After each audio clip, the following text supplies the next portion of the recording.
শুভ নববর্ষ, কেমন আছো সবাই?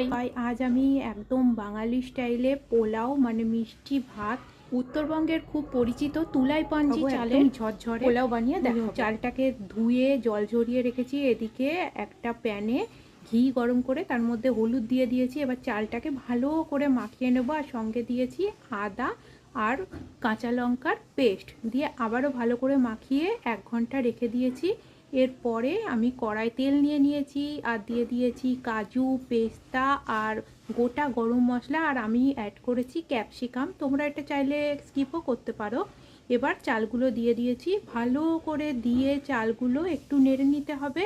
কারণ কি, এটা সাদা সাদা হওয়া অবধি চালগুলো নাড়তে হবে, তবেই কিন্তু এটা একদম ঝরঝর। জলের পরিমাণটা আমি চালের ডবল নিয়েছি। আর এদিকে কিছু কিশমিশ ভেজে রেখেছি, কারণ কিশমিশটা আমি একদম লাস্টে অ্যাড করব। চিনি আর কিশমিশ লাস্টে অ্যাড করব, কারণ মিশবে না ভালো করে মিষ্টিটা যদি আগে অ্যাড করে দিই।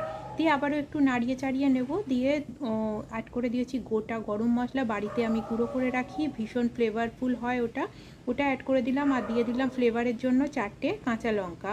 এটা অপশনাল, না চাইলে নাও দিতে পারো। আর একদম লাস্টে অ্যাড করলাম 1 চামচ ঘি, এতে ফ্লেভারটা খুব খুব সুন্দর আসবে। এবার একটু নেড়ে চেড়ে নিয়েছি। দেখো, প্রথম অবস্থায় একটু লেগে লেগে থাকলেও কিন্তু এটা আধা ঘন্টা পরে একদম ঝরঝরে হয়ে পারফেক্ট পোলাও তৈরি হবে। তোমরা চাইলে ভেজ ননভেজ যে কোনো তরকারির সঙ্গে এটা সার্ভ করে দিতে পারো। আমি আলুর দম আর ছানার তরকারির সঙ্গে এটা আজকে পরিবেশন করে দিচ্ছি। রেসিপিটা ভালো লাগলে একটা লাইক, শেয়ার আর সাবস্ক্রাইব করে দিও। Thank you so much.